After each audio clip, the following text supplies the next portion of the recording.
Olá, hoje vamos falar um pouco de handball. Mas antes disso, começa por observar bem este desenho. Já viste bem do que se trata? Pois é uma parte de um campo de handball. Vejamos alguns nomes. Isto é a baliza. Isto é a área restritiva do guarda-redes, também chamada área de baliza. É delimitada por uma linha que se encontra a 6 metros da baliza a toda a sua volta. Isto é a marca do livre de 7 metros. Isto é a linha dos 4 metros, ou linha de restrição do guarda-redes. Isto é a linha de fundo. Isto são as linhas laterais. E isto é a linha de 9 metros, como o próprio nome indica, dista 9 metros da baliza. Falemos agora um pouco de simbologia. A simbologia é a forma de representar esquematicamente os jogadores, a bola e as ações que se passam em jogo. Vejamos. Os jogadores representam-se de maneira diferente consoante sejam atacantes ou defensores. Se forem atacantes, representam-se por meio de círculos, mas se forem defensores, representam-se por meio de triângulos. Passemos à maneira como se representa a bola. Se és bom observador, deves ter reparado num pequenino ponto preto há pouco quando mostramos os jogadores atacantes. Cá está. É este pequeno pontinho preto. Já agora, um pormenor. Lembra-te sempre que só encontrarás este pequeno ponto preto junto dos símbolos em forma de círculos e nunca junto dos triângulos. Sabes porquê? Esta é fácil. Pensa um pouco. Ora, se os triângulos tivessem a bola em seu poder, passariam naquele momento a ser atacantes. Logo, teriam de ser representados por círculos.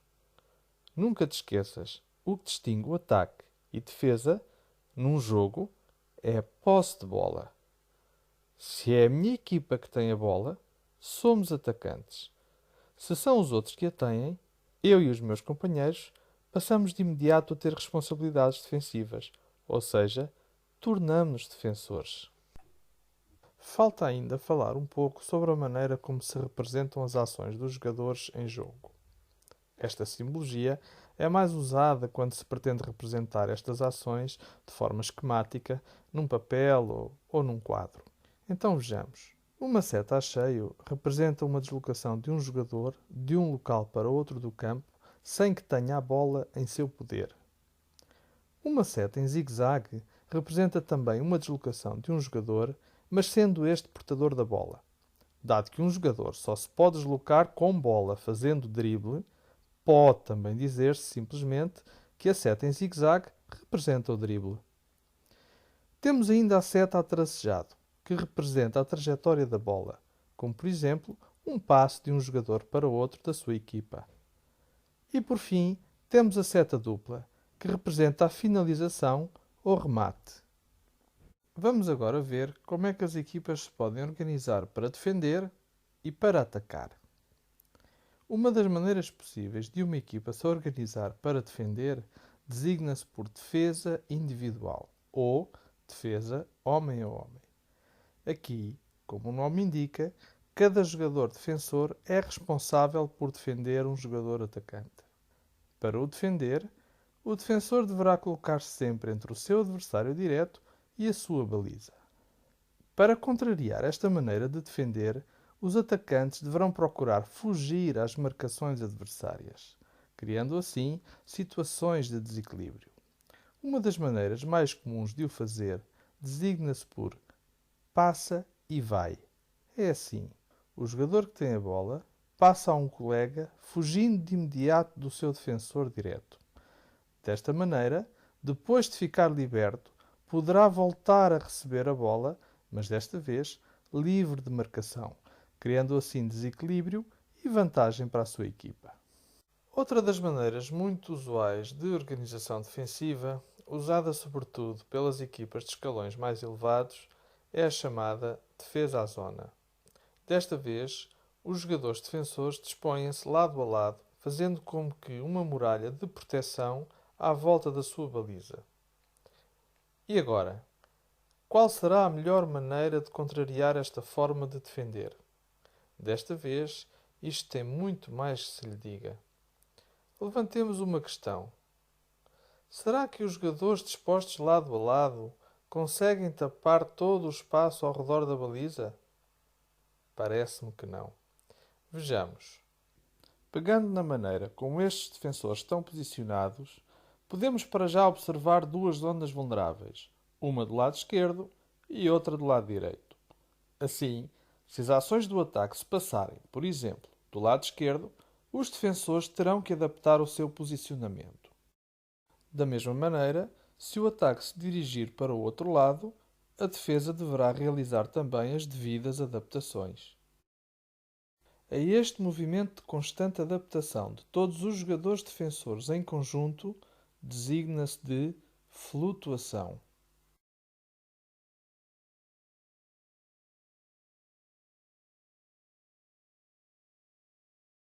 Como podes depreender das animações que observaste, esta forma de defender à zona é bem mais difícil de contrariar porque não deixa muito espaço livre aos atacantes.